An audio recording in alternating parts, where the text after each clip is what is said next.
there's been a steady drumbeat in work away from long-term planning, long-term thinking, long-term investment in our people, and it's all been replaced by short-termism. We all know this, especially if you work for a public company. Those quarterly results seem to outweigh almost everything, you know? And as a result of that sort of more finite mindset, it has ripples in the way we make decisions and the way we develop strategy. So, for example, the concept of mass layoffs, mass redundancies on an annualized basis to balance the numbers did not exist prior to the 1980s. It just wasn't a thing. And now it's culturally acceptable. So much so that if a company announces mass layoffs, their stock price goes up. And if they announce a significant investment in R&D, their stock price goes down. And if your executives are incentivized based on the price of the equity, well, guess what happens? And so you have to understand that 24-year-old has grown up in a time where that became so normalized that 100% of them either have a parent or the parent of a friend who was laid off through no fault of their own. It's not a meritocracy. It doesn't matter how hard you worked, how well you worked, or how long you've worked there. If the company missed its arbitrary projections, you get to lose your job. And so we have to understand the companies set the rules for work.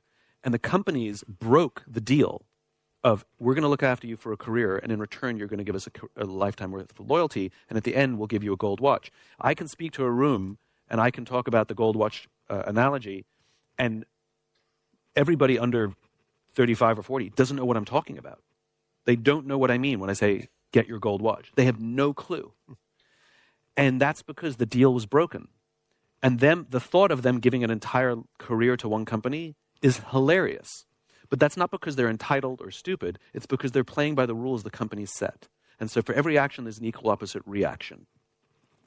And so that's why when you and I were coming up through the ranks, we would work really hard, go to see our boss and say, can I have a raise, please? Look what I've done. And now kids say, pay me up front and you'll see what I can do.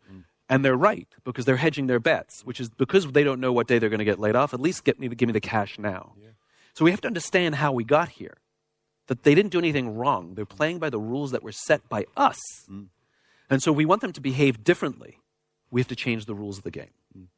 We have to make them feel like we're investing in their growth. We have to make them feel that when we ask them to do things, that they've built trust for us, that even if it's uncomfortable, they don't understand, there's a history of, you're not going to screw me, and this actually is in my best interest, even though I may not realize it now. I'll take the risk for you because you're giving so much to me. We have a moral and business responsibility to help our people not only build their business skills, but to build their human skills. That is our responsibility. And so some companies will have less of an issue when that is the general dynamic of the culture. Now, some young people are struggling with anxiety and depression and all these things, and they think it's from being with people. They don't realize that it's still, we haven't dealt with all the side effects of lockdown. And we're still dealing with those ripples. And they're at home where they feel anxious, but at least they're at home, which is safe. And as soon as they come to work, they freak out, and they think it's work that caused the freak out.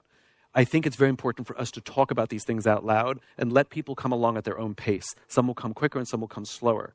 Where we have to create a culture in which people feel safe to ask for help and say, I'm struggling and I don't know what to do. The way we do that is by us setting the example. Just like children follow their parents, you know, there are these videos that are going around online, which are really horrible, but, you know, it's the internet, where a parent will take their infant kid, hold them, walk up to a wall, smack the wall with their hand, you hear the thump, and say to the kid, "Oh, are you okay?" And the kid starts crying. They didn't hit their head. The kid will follow the parent's response. And so we can't simply tell our people, I have an open door, any problems you have, I'm here for you. It doesn't work that way. Yeah. What we have to do is say, hey, folks, just so you know, I've been having a bad week, struggling a little bit. Please be patient with me. My work product's I'm going to be a little slow to respond. I just need your help while I'm just dealing with stuff at home. And if we have the courage to do that, they will follow. Just as a quick aside, I call it confident ignorance, right? You don't want to come to work and be like, I got some stuff going on at home. It's not going well. I need your... No, you own it. Just like I don't know something. You don't want to say, I don't know how to read a P&L. You go, hey, I don't know how to read a P&L. Somebody can just explain it to me, please? Yep. Right?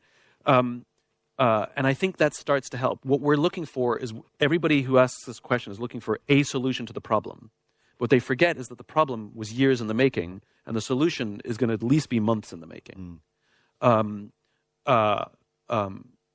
if you haven't done the hard work of building up the culture of trust, start now. Yep.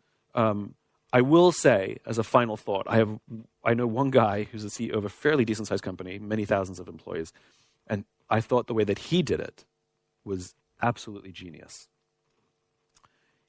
It's the same thing. Everybody went remote. He's trying to get people back. He knows he's not going to succeed, or he's going to create a mass rebellion or damage morale. And so he makes one dictate.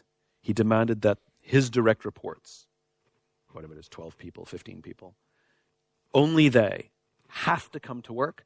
Everybody else is still optional.